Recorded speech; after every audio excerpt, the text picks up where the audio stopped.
expenditure of funds by the government. अनि त्यो जुन हामीले रेभिन्यू कलेक्ट गर्छौं त्यसलाई चाहिँ हामीले कस्तो ठाउँमा कुन ठाउँमा एलोकेट गरेको छौं कुन ठाउँमा लगाएर राखेको छौं कहाँ खर्च गर्ने त्यो भन्ने कुराहरुको सबै निर्णय चाहिँ गभर्नमेन्टले नै लिएको हुन्छ यो सबै कुराको एक्टिभिटी चाहिँ पब्लिक फाइनान्स भित्र पर्ने गर्छ The main objectives of public finance include ensuring the stability of the economy, promoting economic growth and development. अनि public finance को main objective चाहिँ के हो भने फिचर के हो भने यसले चाहिँ इकोनोमीलाई चाहिँ फ्लक्चुएसन आउन दिनु भएन कहिले इकोनोमी ज्याप्पै बढ्ने कहिले जीडीपी बढ्ने तर कहिले जीडीपी घट्ने यस्तो फ्लक्चुएसन चाहिँ नआओस् भन्ने चाहिँ पब्लिक फाइनान्सको एउटा अब्जेक्टिभ हो यो इकोनोमी अथवा जीडीपी चाहिँ सधैँभरि हाम्रो कन्ट्रीमा स्टेबल भइराखोस् भन्ने एउटा अब्जेक्टिभ हो पब्लिक फाइनान्सको त्यसपछि अर्को चाहिँ इकोनोमिक ग्रोथ एन्ड डेभलपमेन्ट जुन हाम्रो कन्ट्रीको इकोनोमिक ग्रोथ एन्ड डेभलपमेन्ट पहिलाको टाइममा हेर्दाखेरि चाहिँ एकदमै कम देखिन्थ्यो किनकि रेभिन्यू पनि कम थियो एक्सपेन्डिचर पनि कम थियो तर अहिले चाहिँ पब्लिक फाइनान्सको अब्जेक्टिभ भनेको चाहिँ हामीले इकोनोमिकलाई ग्रो पनि गराउनुपर्छ र डेभलप पनि गराउनुपर्छ भन्ने चाहिँ एउटा अब्जेक्टिभ छ achieving social equity and justice अनि जुन हामीले भेदभाव गरिरहेको हुन्छौं मान्छेहरुलाई अथवा हाम्रो फाइनान्शियल रिसोर्सेसहरुमा त्यो कुरालाई पनि इक्विटी गराएर राख्ने इक्वल बनाउने भन्ने कुराहरु छ अनि and maintaining public goods and services अनि गुड्स एन्ड सर्भिसेसलाई पनि मेन्टेन गरेर राख्ने यो सबै कुराहरुको चाहिँ अब्जेक्टिभ हो पब्लिक फाइनान्सको इक्विटी भनेको चाहिँ फेयरनेस हुनु पर्यो भन्न खोजेको It involves various aspects including public revenue, public expenditure and public debt. Government finance ले चाहिँ public revenue, public expenditure र public debt लाई पनि include गरेर राखेको छ सुरुमा छ public revenue भन्ने छ public revenue भनेको के होला त revenue भनेको के हो भनेर भनेको थिएँ मैले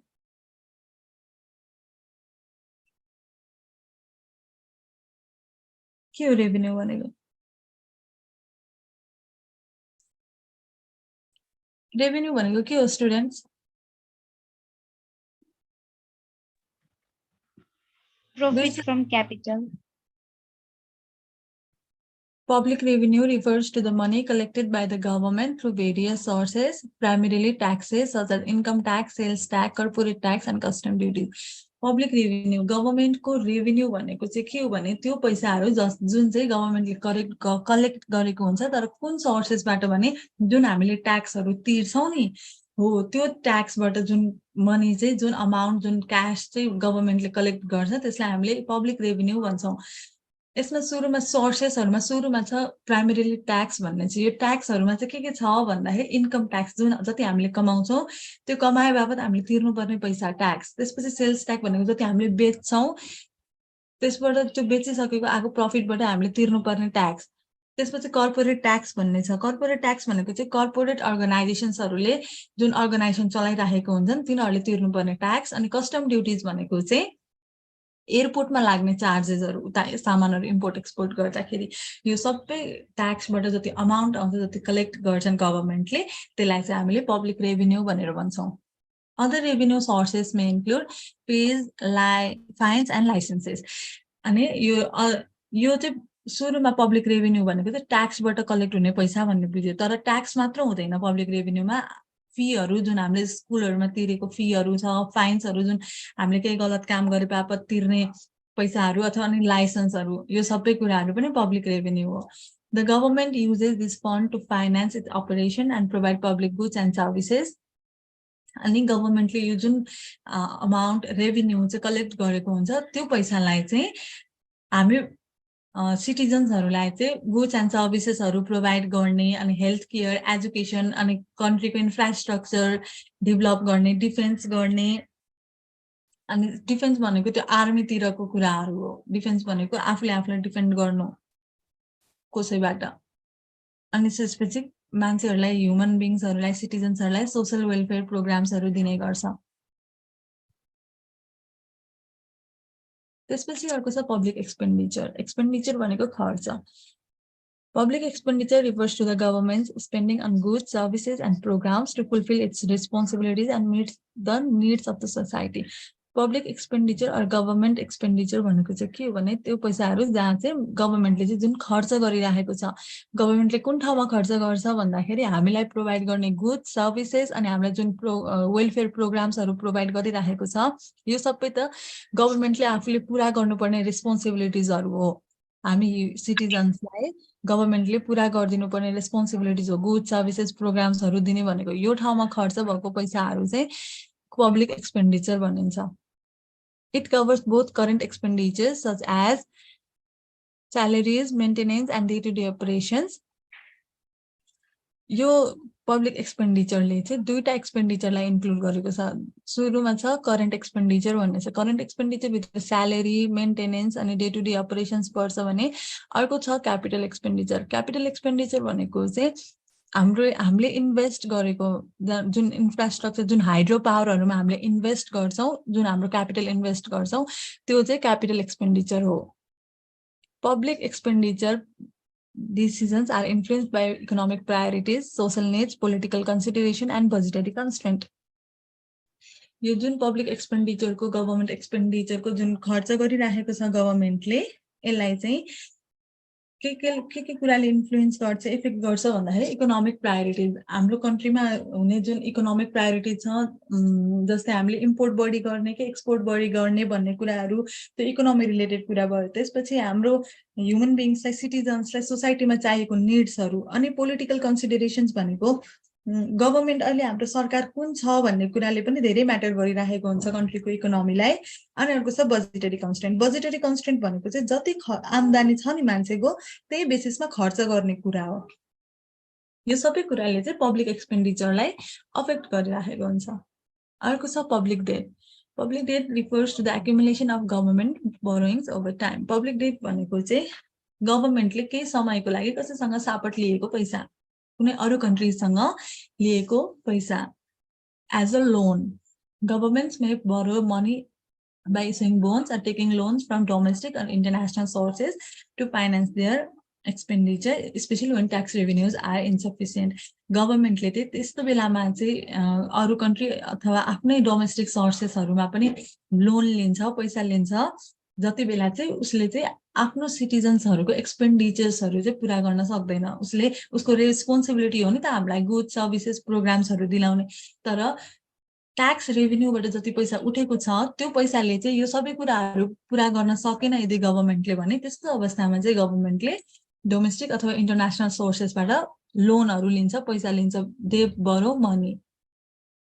यस्तो पैसालाई चाहिँ हामीले पब्लिक डेट भनेर भन्छौँ। गभर्मेन्टले अहिले कति धेरै लोन तिर्न बाँकी छ। अनि अलि अस्ति नै रुटिन अफ नेपाल बन्दले चाहिँ एउटा पोस्ट हालेको थियो, डिभाइड गर्दाखेरि हाम्रो नेपालमा पपुलेसनमा त्यो लोन जति गभर्मेन्टले लिएको छ त्यो पैसा डिभाइड गर्दाखेरि चाहिँ एकजना मेम्बर, एउटा पपुलेसनमा चाहिँ एउटा मान्छेले चाहिँ 72,000 रुपियाँ तिर्नुपर्ने रहेछ। सो कति धेरै डेट होला त हाम्रो गभर्मेन्टले होला तिर्नुपर्ने। Public debt can have implications for the economy, including interest payment, debt sustainability, and crowding effect on the private investment.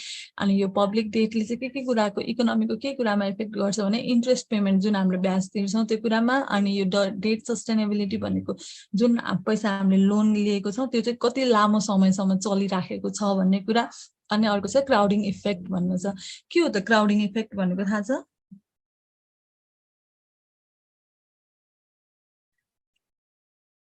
Crowding effect भनेको चाहिँ when government borrows money from domestic or international sources, they compete with everybody else in the economy who wants to borrow limited amount of savings.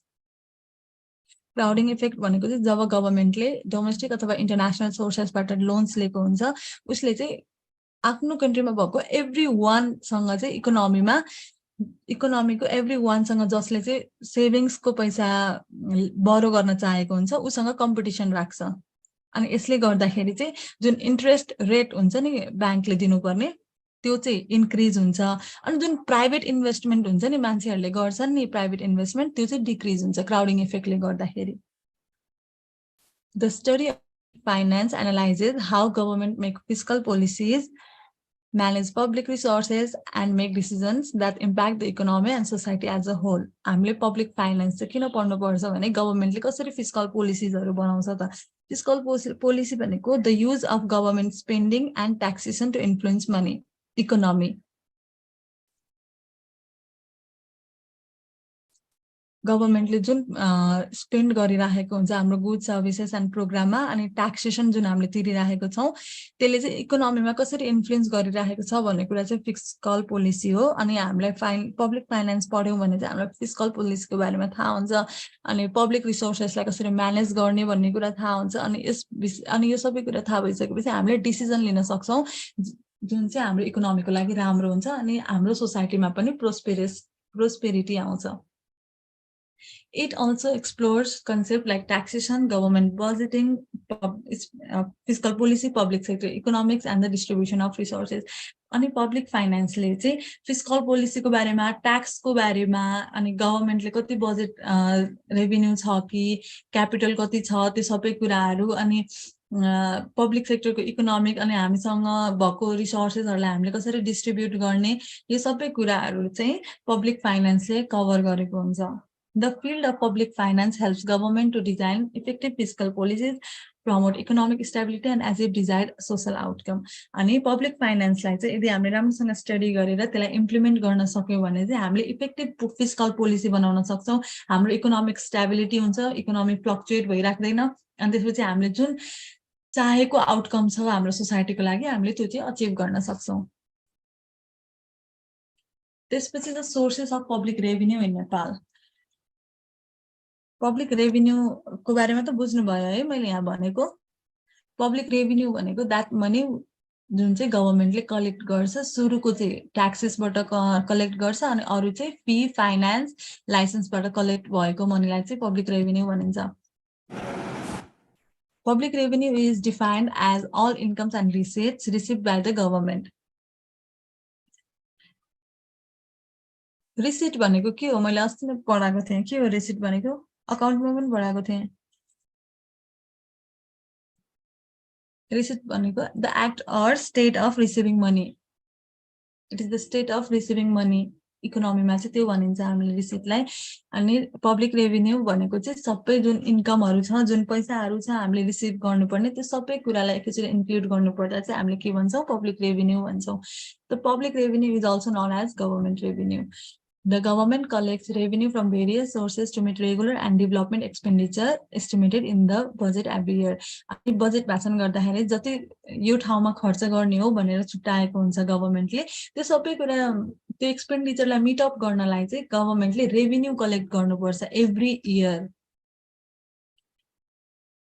The sources of public revenue can be broadly classified into three headings. The sources of public revenue are tax revenue, non-tax revenue, and foreign grants. अनि यो पैसाहरू चाहिँ जुन public रेभिन्यूको पैसाहरू छ त्यो चाहिँ कहाँबाट आउँछ तिनीहरूको सोर्सेस चाहिँ के हो भन्दाखेरि एउटा छ ट्याक्स रेभिन्यू अर्को छ नन ट्याक्स रेभिन्यू अर्को छ फरेन ग्रान्ट्स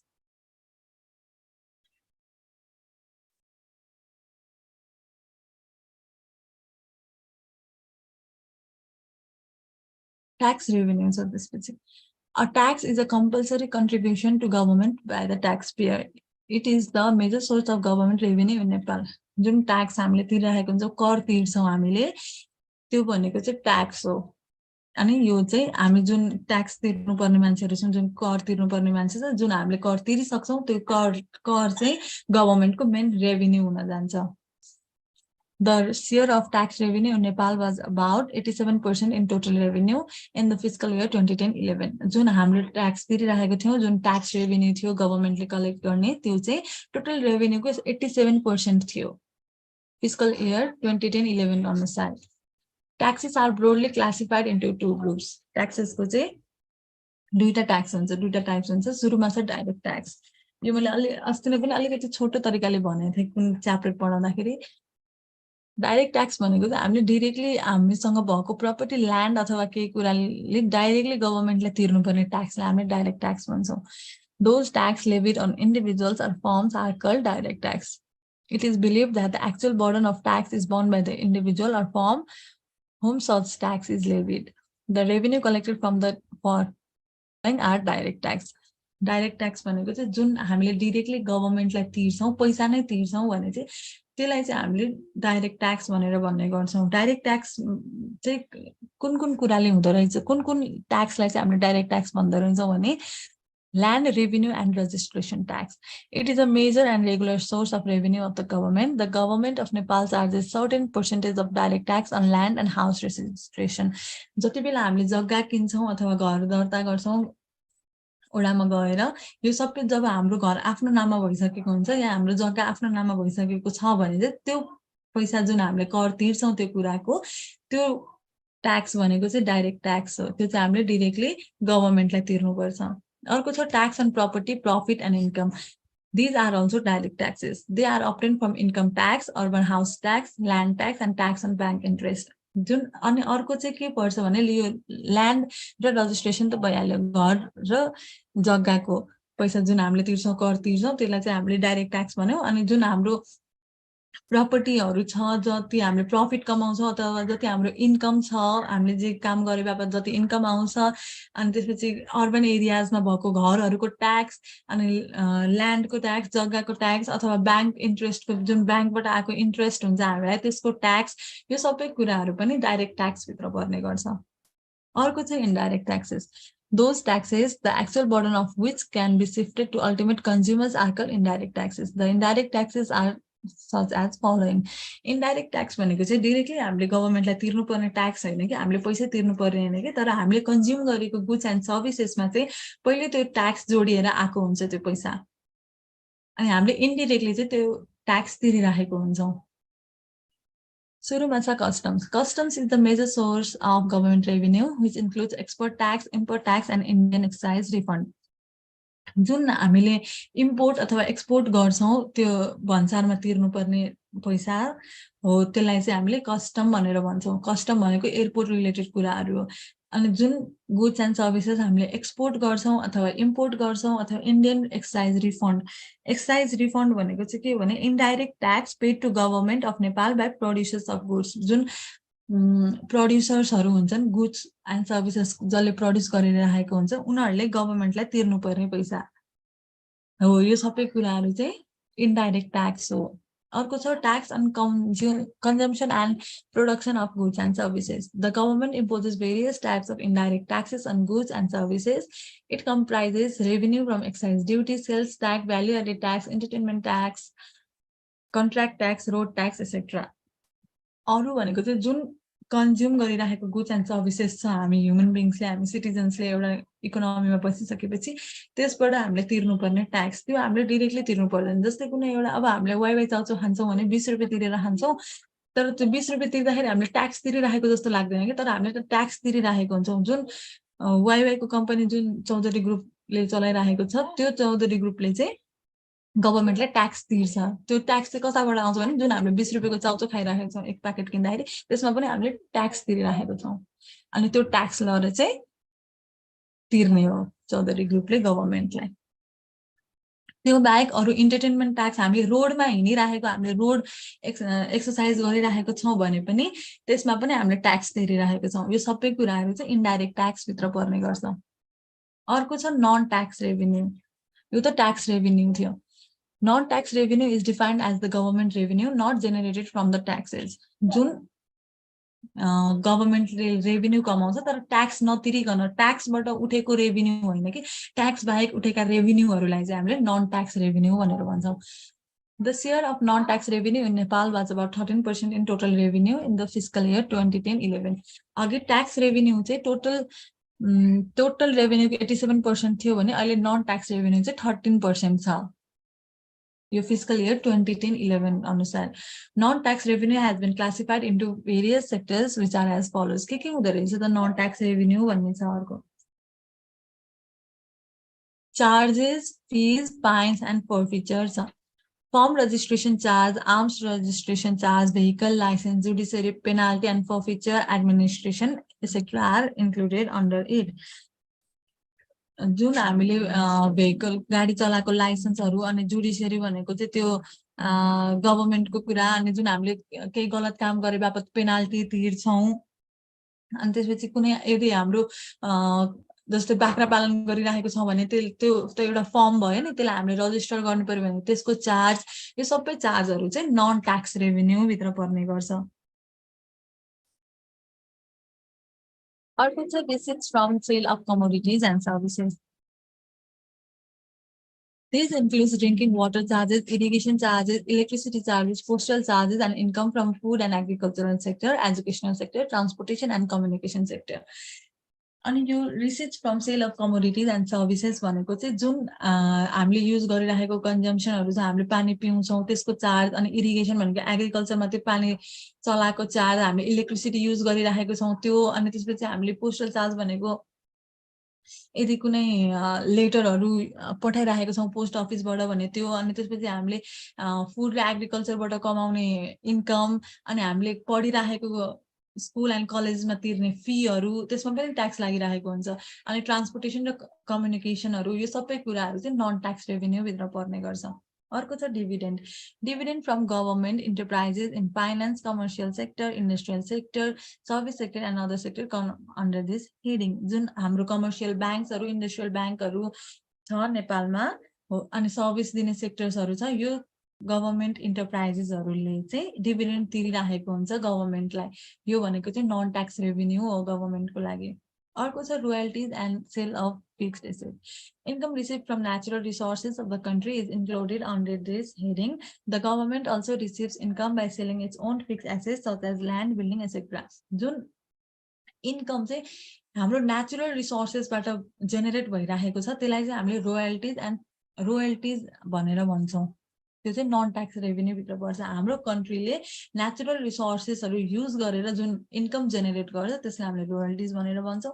अनि गभर्नमेन्टसँग भएको फिक्स्ड एसेट्सहरु, ल्यान्ड, बिल्डिङ, यो सबै कुराहरुलाई पनि बेच्यो भने चाहिँ, सेल गर्यो भने त्यसबाट जति इन्कम जेनेरेट हुन्छ त्यसलाई हामीले सेल अफ फिक्स्ड एसेट्स भनेर भन्छौं। त्यो पनि नन ट्याक्स रेभेन्यू भित्र पर्ने गर्छ। अर्को छ principal and interest. The income received from loan repayment made and interest paid by corporations are included under this heading. जुन कर्पोरेसन्स, कर्पोरेट एजेन्सीजहरु छ, उनीहरुले जति लोन लिएको थियो त्यसलाई रिपे गर्यो, तिर्यो गभर्नमेन्टलाई, अथवा उनीहरुले इन्ट्रेस्ट तिरिरहेछ, ब्याज तिरिरहेछ भने चाहिँ त्योहरु पनि नन ट्याक्स रेभेन्यू भित्र पर्ने गर्छ। यो छ पाइ चार्ट। यो भनेको 87% भनेको ट्याक्स रेभेन्यू भयो, 13% भनेको नन ट्याक्स रेभेन्यू भयो। यो 2011-12 अनुसारको डेटा हो। त्यसपछि छ फरेन ग्रान्ट्स भन्ने छ। के हो फरेन ग्रान्ट्स भनेको? फरेन ग्रान्ट्सलाई हामी फरेन एड्स भनेर पनि भन्न सक्छौं।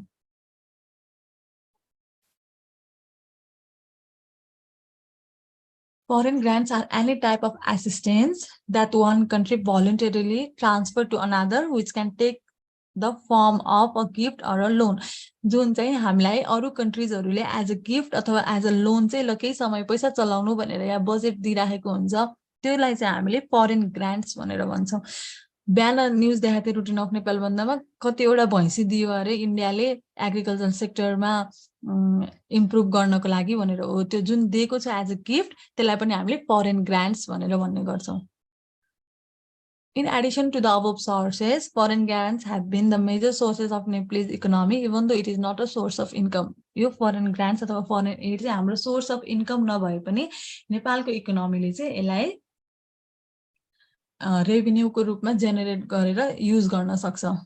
It occupies a large percentage of shares in regular budget of Nepalese government. जति पैसा हामीलाई ग्रान्ट दिएको छ, गिफ्ट दिएको छ, लोन दिएको छ, त्यसलाई अकुपाई गरेर चाहिँ हामीले बजेट भाषणमा यति दियो कुनै कन्ट्रीले भने चाहिँ हामीले त्यसमा त्यो पैसालाई यति ठाउँमा यो ठाउँमा खर्च गर्न सक्छौं है भनेर बजेट भाषण पनि गरेको हुन्छ। In the fiscal year 2010-11, the contribution of foreign grants, the total expenditure was 16%. अनि यो 2010-11 अनुसार चाहिँ फरेन ग्रान्ट्स, गिफ्ट, लोन्स हामीलाई जति आएको थियो त्यसले चाहिँ टोटल एक्सपेन्डिचर चाहिँ 16% चाहिँ कभर गरेको देखिन्छ। In the same year, the total grants received by government of Nepal was around 75 billion. अनि त्यही इयरमा 2010-11 को सेरोफेरोमा चाहिँ गभर्नमेन्टले चाहिँ टोटल ग्रान्ट्स चाहिँ कति पाएको थियो भने 75 बिलियन पाएको थियो। अरु कन्ट्रीजहरुले हामीलाई दिएको लोन अथवा गिफ्ट त्यो सबै काउन्ट गर्दाखेरि चाहिँ हामीसँग फरेन ग्रान्ट्स कति थियो भन्दाखेरि 75 बिलियन थियो 2010-11 को डेटा अनुसार। त्यसपछि छ classification of public expenditure. The term government expenditure refer to the expenditure or expenses incurred by the government and its various agencies, ministries, departments, constitutional organs, corporation, etc. Public expenditure or government expenditure भनेको चाहिँ गभर्नमेन्टले खर्च गरेको पैसाहरू, expenses गरेको पैसाहरू, त्यो चाहिँ गभर्नमेन्टले खर्च गरेको पनि हुन सक्छ या गभर्नमेन्टको एजेन्सीहरूले जस्तै मन्त्रालयहरूले या अरू कुनै डिपार्टमेन्टहरूले, कर्पोरेसन्स, कन्स्टिट्युसनल बडीजहरूले जुन खर्च गरिरहेको पैसा छ त्यसलाई चाहिँ हामीले पब्लिक एक्सपेन्डिचर भनेर भन्ने गर्छौँ. The government of Nepal presents budget every year for the forthcoming fiscal year by stating the expenditure and expected revenue. हामीसँग यति रेभिन्यू हुन्छ होला है भनेर जति एक्सपेक्ट गरेको हुन्छ गभर्नमेन्टले त्यही अनुसार चाहिँ यति खर्च गर्ने, यति एक्सपेन्डिचर गर्ने भनेर चाहिँ गभर्नमेन्टले छुट्टाएको हुन्छ. The expenditure of the government is divided under two headings. They are regular expenditure and development expenditure. गभर्नमेन्टले पब्लिक एक्सपेन्डिचर जुन गरिरहेको हुन्छ त्यसलाई चाहिँ हामीले दुईटा हेडिङमा डिभाइड गर्न सक्छौँ. सुरुमा चाहिँ रेगुलर एक्सपेन्डिचर अनि अर्को चाहिँ डेभलपमेन्ट एक्सपेन्डिचर. के हो द रेगुलर एक्सपेन्डिचर भनेको? Regular expenditure is related to the expenditure of the government on regular government expenditure activities like payment of salaries, pensions, interest on internal and external roles, etc. Regular expenditure भनेको चाहिँ गभर्नमेन्टले daily बेसिसमा गर्ने खर्चहरू हो. यसमा चाहिँ के पर्छ भने उनीहरूले तिर्नुपर्ने स्यालेरी, मान्छेहरूलाई इम्प्लोइमेन्टहरूलाई दिनुपर्ने स्यालेरी अनि पेन्सन जुन दिन्छ अनि त्यसपछि वृद्ध भत्तादेखि लिएर यो सबै कुरा चाहिँ रेगुलर एक्सपेन्डिचर भित्र पर्छ. अनि इन्टरनल र एक्सटर्नल लोन जुन लिएको हुन्छ गभर्नमेन्टले त्यसको ब्याज तिर्नु छ भने पनि त्यसलाई हामीले रेगुलर एक्सपेन्डिचर भित्र राख्ने गर्छौँ. रेगुलर एक्सपेन्डिचर भित्र पनि के पर्छ त? Constitutional organs. It consists of the expenditure on state council, parliament, secretariat, Supreme Court, election commission, auditor general office, law council, office of attorney general, etc. जुन गभर्नमेन्टको कन्स्टिट्युसनल बडीज अर्गान्सहरू छ जस्तै कि इलेक्सन कमिसन, भोट हाल्नेवाला कमिसन, अनि supreme court, पार्लियामेन्टहरू, audit गर्ने अफिसहरू, ल अदालतहरू, त्यो सबै मा चाहिँ जति एक्सपेन्डिचर, जति एक्सपेन्सेस भइरहेको हुन्छ त्यो चाहिँ रेगुलर एक्सपेन्डिचर भित्र पर्ने गर्छ. अर्को छ जनरल एडमिनिस्ट्रेसन. जनरल एडमिनिस्ट्रेसन भित्र पर्ने भने council of minister, district administration, police, jail अनि यो सबै कुराहरूमा जति खर्च भइरहेको हुन्छ, एक्सपेन्सेस भइरहेको हुन्छ त्यो पनि रेगुलर एक्सपेन्डिचर हो. अर्को छ revenue administration. Land revenue, customs, exercise and other com under the revenue administration. जुन गभर्नमेन्टले ल्यान्डबाट कमाएको, हाम्रो जग्गा जमिनबाट कमाएको रेभेन्यूहरू छ. कस्टम भनेको एयरपोर्ट रिलेटेड को इम्पोर्ट एन्ड एक्सपोर्टको कुरा भयो, त्यहाँबाट जुन रेभेन्यू कमाइरहेको हुन्छ त्यो चाहिँ रेभेन्यू एडमिनिस्ट्रेसन भित्र त्यो पनि गभर्नमेन्टले गर्ने रेगुलर एक्सपेन्डिचर हो. अर्को छ economic administration and planning. Planning, statistics, office of auditor, controller, metric measurements, etc. are included in economic administration and planning. Economic administration and planning भित्र पर्ने भनेको चाहिँ गभर्नमेन्टले गर्ने प्लान अनि स्ट्याटिस्टिक्सकल टुल्सहरू युज गरेर गरिएको इकोनोमिक हाइपोथेसिसहरू जेनेरेट गरेको कुराहरू. त्यसपछि office of auditor, controller, audit गर्ने जुन डकुमेन्टहरू अडिट गर्नेको एउटा छुट्टै डिपार्टमेन्ट हुन्छ. त्यो भित्र एक्सपेन्डिचरहरू जति हुन्छ, एक्सपेन्सेस जति हुन्छ त्यसलाई चाहिँ हामीले इकोनोमिक एडमिनिस्ट्रेसन एन्ड प्लानिङ भित्रको एक्सपेन्डिचरमा राख्छौँ र त्यो पनि एउटा रेगुलर एक्सपेन्डिचर हो. अर्को छ judicial administration. It includes court and court for prevention of misuse of authority. Judicial administration भित्र पर्ने भनेको चाहिँ अदालतहरू हो, त्यसमा हुने खर्चहरू पनि रेगुलर एक्सपेन्डिचर हो. अर्को छ foreign services. It includes expenditure on foreign services such as embassy, consultants, etcetera. जुन अरू कन्ट्रिजमा हाम्रो एम्बेसीहरू हुन्छ, जस्तै हाम्रो कन्ट्रीमा पनि अमेरिकन एम्बेसी, चाइनिज एम्बेसीहरू छ, त्यस्तै अरू चाइनामा पनि नेप्लिज एम्बेसी छ, अमेरिकामा पनि नेप्लिज एम्बेसी छ. त्यो एम्बेसीमा हुने खर्चहरू पनि गभर्नमेन्टको रेगुलर एक्सपेन्डिचर हो. अर्को छ defence. It includes expenditure on management and running of defence related office. आफूले आफूलाई डिफेन्स गर्ने जुन कन्ट्रीले आफूले आफूलाई डिफेन्स गर्छ यदि अरू कन्ट्रीहरूबाट भने त्यसमा खर्च हुने लागेको पैसाहरूलाई पनि हामीले रेगुलर एक्सपेन्डिचर भनेर भन्छौँ. अर्को छ social services. Social services include the expenditure on general management of social sectors such as health, education, drinking water, local development and social services.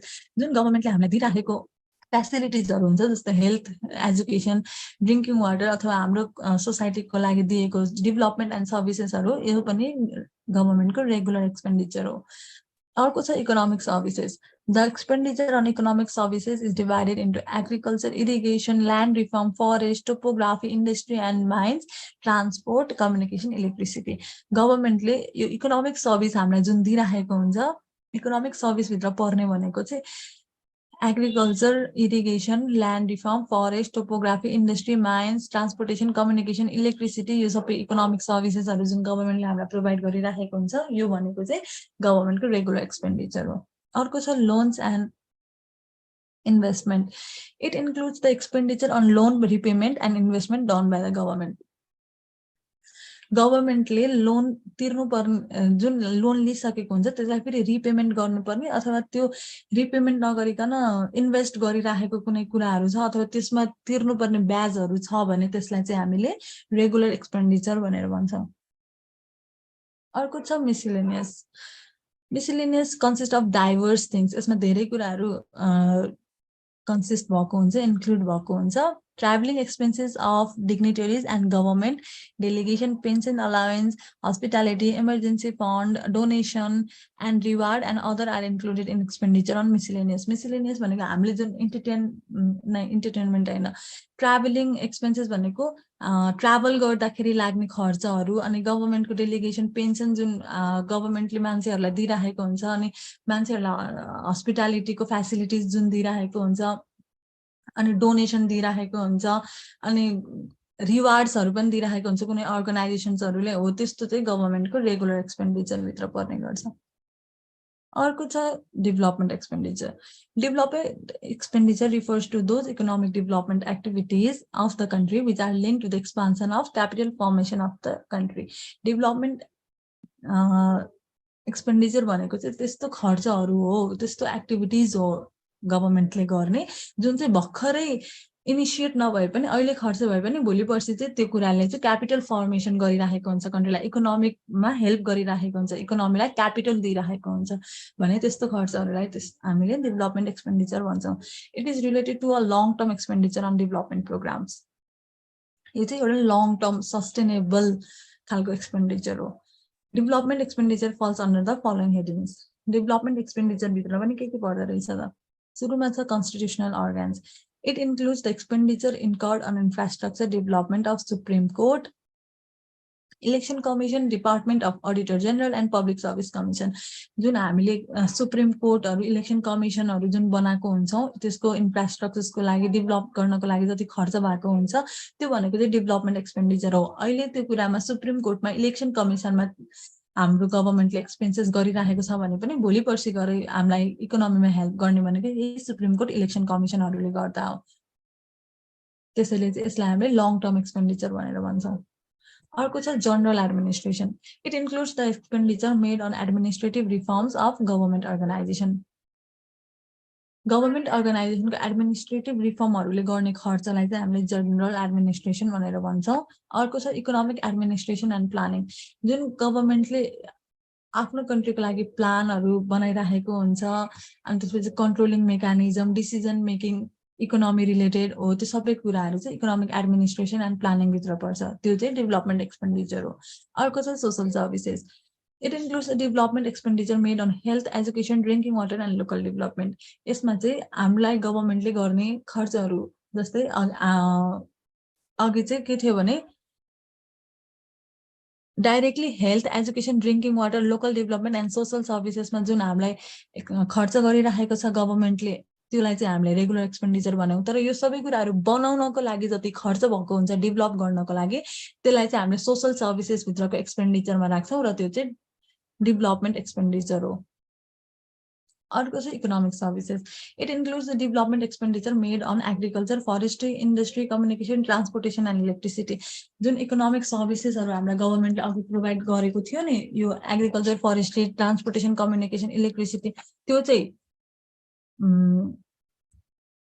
Regular expenditure भयो। तर त्यसलाई डेभलप गर्नको लागि, त्यसको इन्फ्रास्ट्रक्चर्सहरूलाई डेभलप गर्नको लागि जति खर्च गरेको हुन्छ त्यसलाई चाहिँ हामीले डेभलपमेन्ट एक्सपेन्डिचर भित्र राख्छौँ।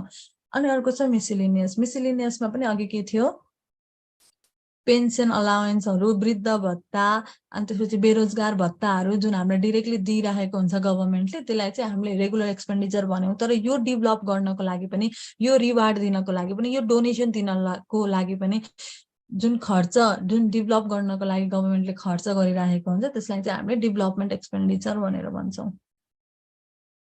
So this was all about आजको क्लास। बुझ्नुभयो पब्लिक फाइनेन्स? हजुर म्याम।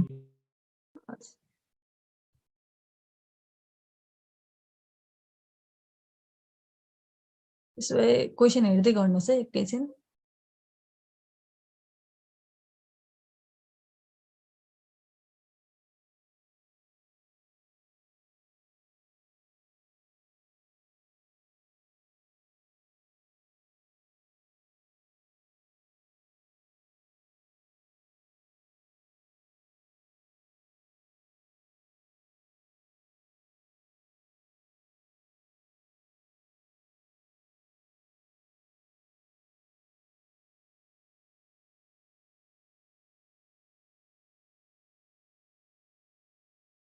ल सुरुको एन्सर भन्नुहोस् त। Which of the following is the primary source of revenue for the government of Nepal?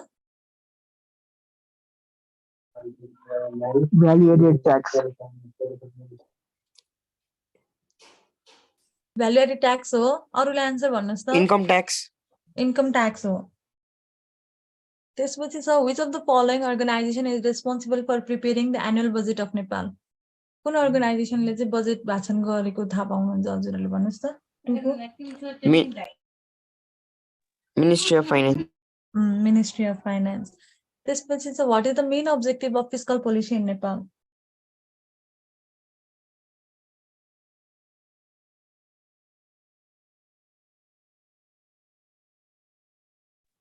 Promoting Option A. economic growth and development.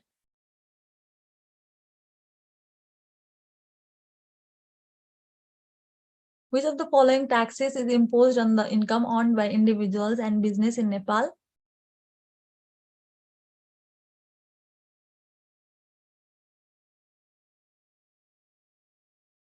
Individually कमाएको, बिजनेसबाट कमाएको जुन इन्कम छ त्यसमा चाहिँ कुन ट्याक्स इम्पोज गर्छ गभर्मेन्टले? Income tax. Income tax. Which of the following is a significant source of public revenue in Nepal?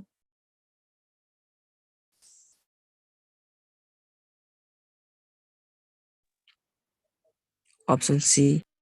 होइन, रेमिटान्स होइन। मैले आज रेमिटान्सको कुरै पढाएको छैन हजुरहरूलाई। पब्लिक रेभेन्यूमा रेमिटान्सको कुरै हुँदैन।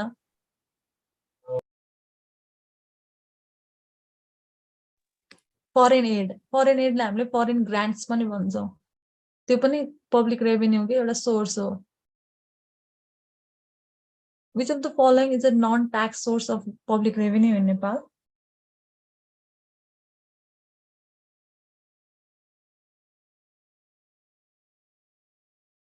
Non-tax source भन्नुहोस् त कुन हो?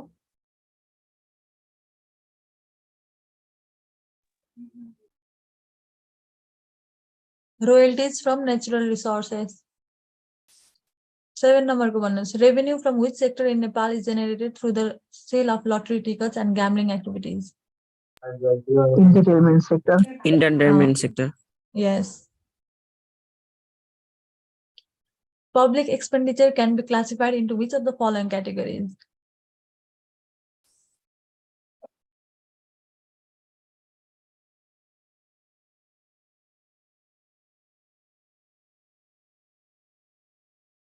मैले भर्खर पढाएको थिएँ पब्लिक एक्सपेन्डिचरको टाइप्स। के हो? Regular expenditure and development expenditure. Yes. 9 नम्बरको भन्नुहोस्। Public expenditure can be classified into which of the following categories? Revenue expenditure and capital expenditure. दुईटा क्वेसन एउटै हालेछु हो मैले। हो मिस। ख्यालै भएन त। सरी भोलिदेखि ख्याल गर्छु। क्वेसन पनि चेक गर्छु भोलिदेखि। बुझ्नुभयो आजको क्लास? यस मिस। भोलि हजुरहरूको अब एउटा लास्ट च्याप्टर बाँकी छ, त्यसपछि सकिन्छ है क्लास। त्यसपछि मिस क्लास हुँदैन? खै क्लास हुँदैन होला खै थाहै छैन त्यसपछि मेरो चाहिँ क्लासेस हुन्छ मैले चाहिँ पढाउनु छ हप्ता हजुरहरू जस्तै ब्रिज कोर्स सकाएर पढ्नु भइरहेछ नि त्यस्तै 12 सकाएर बसिरहेको मान्छेहरू पनि छन् नि त स्टुडेन्ट्स अनि अब मैले चाहिँ उनीहरूलाई पढाउने हो अब हजुरहरूको चाहिँ खै के हो सायद ए। कोर्स सकेपछि क्लासेस सकिन्छ कि थाहा छैन एक्जाम्स हुन सक्छ घरै बसेर पढ्ने पनि गर्नुहोस् हुन्छ मिस